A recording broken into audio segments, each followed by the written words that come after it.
डोकरिया भागवत सुनत रही और उके असुआ आ गए। तो पंडित ने सोची कि कथा जैसी सफा लगी सो लगी, दायित्व का कैसी लगी, जैसी अब ख्याल गाते हो कई हंसते। तो जब पंडित ने पढ़त पढ़त पसीना छोड़ दो, बोले दाई कौन सा प्रसंग चला वो जो तो असुआ आ गए। बोले महाराज जैसे ही डहाड़ी जैसे ही भागवत पढ़त में तुम्हारी ये डहाड़ी के पखा हालत मुझे करिया बोकरा की हालत थी। बोले तोरी नाश हो जाता हूँ, भागवत दिखा के बोकरा दिखा। तो आए ख्याल है सुनेगा, सुन रहे लोग गीत और ख्याल सुनो आप और गौर करो, तुम्हें बढ़िया आनंद आए है। अरे सुमरे सेवा सरस्वती शारदा, अरे कहाँ चाहत शिवी का वर्णन, अरे दीनहीन पे अरे दया करते, अरे जो जावे वो न की शरण।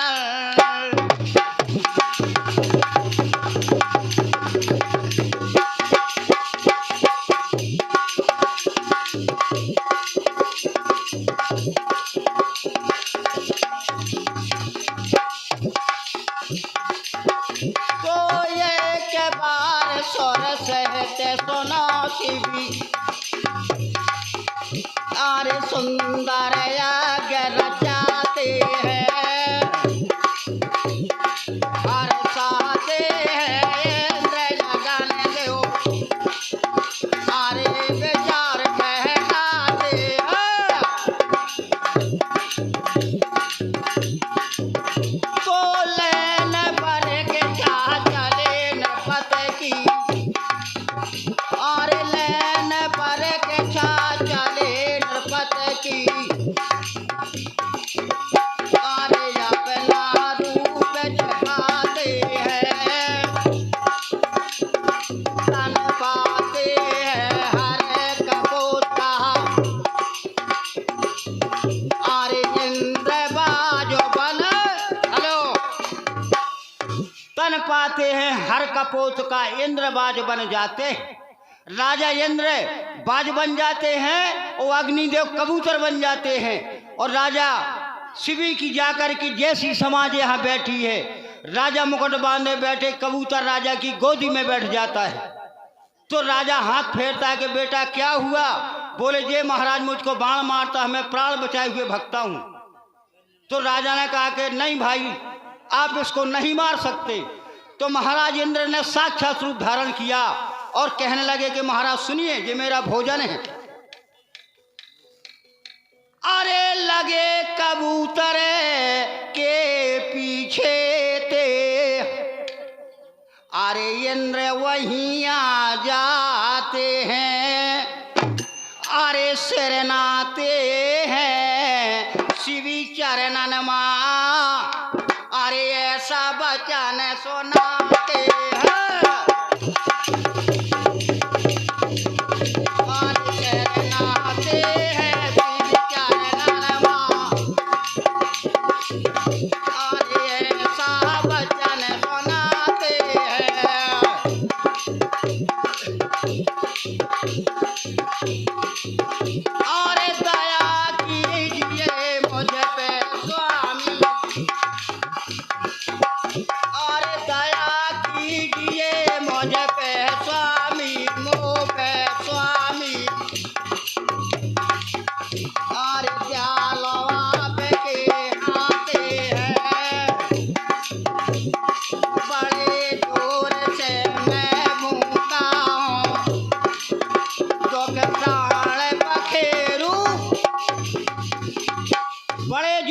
मैं भूखा हूं तो प्राण पखेरु पाते हैं। हे राजन, राजा इंद्र बोले महाराज मेरे मरने से मरे और तात मात सुत बाम, और एक जीव के वास्ते करते पाप तमाम। महाराज मेरा भोजन है जो आपकी ओली में बैठ गया, ये मुझे दीजिए। तो राजा बोले मैं पंछी नहीं दूंगा, आप इसके प्राण न लो। अगर पंछी का भूख है तो मैं अपने शरीर का एक अंग मेरा काट लो। देखिए महानुभाव कितनी सुंदर कथा। तो राजा ने तलवार उठाई और अपनी अंग काटने के लिए तैयार होता है पैरों से। सुने आप, तो इंद्र यहाँ क्या कह रहा है?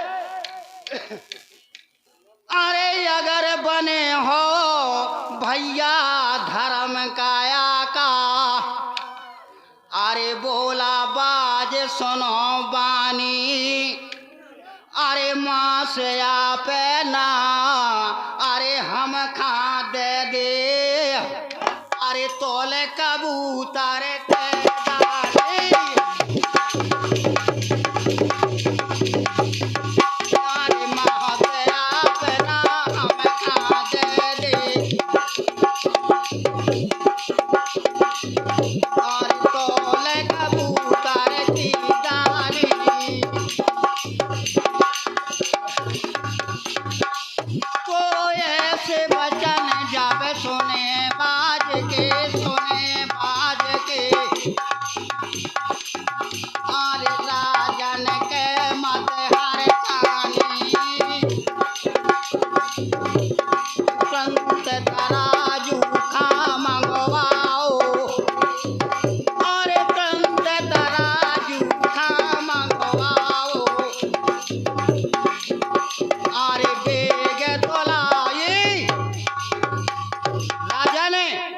तखरिया मंगवाई और एक पलवा पे राजा ने अपना मांस काटबो शुरू करो और एक पलवा पे कबूतर खा बैठा।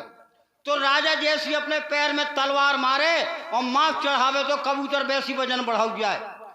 को बकवाए करे राजा ने काट काट के पूरा शरीर तक हथिया पे चढ़ा दो, लेकिन कबूतर के तौल के बराबर राजा को मांस नहीं भगवाए। तो क्या किया हम महानुभाव सज्जनों, शांत रहे, ये मेरा दावा है कि आपको ख्याल बताऊंगा हकीकत। तो राजा ने क्या किया?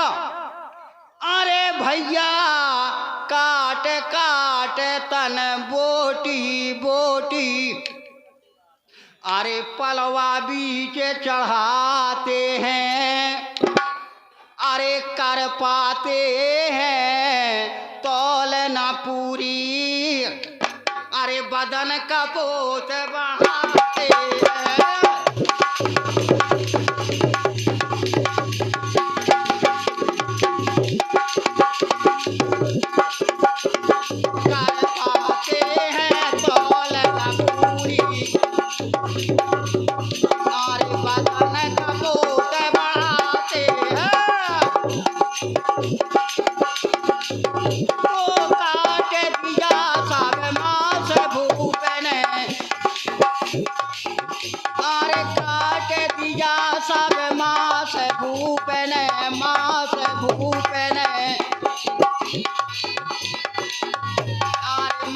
रहते हो जाते हैं,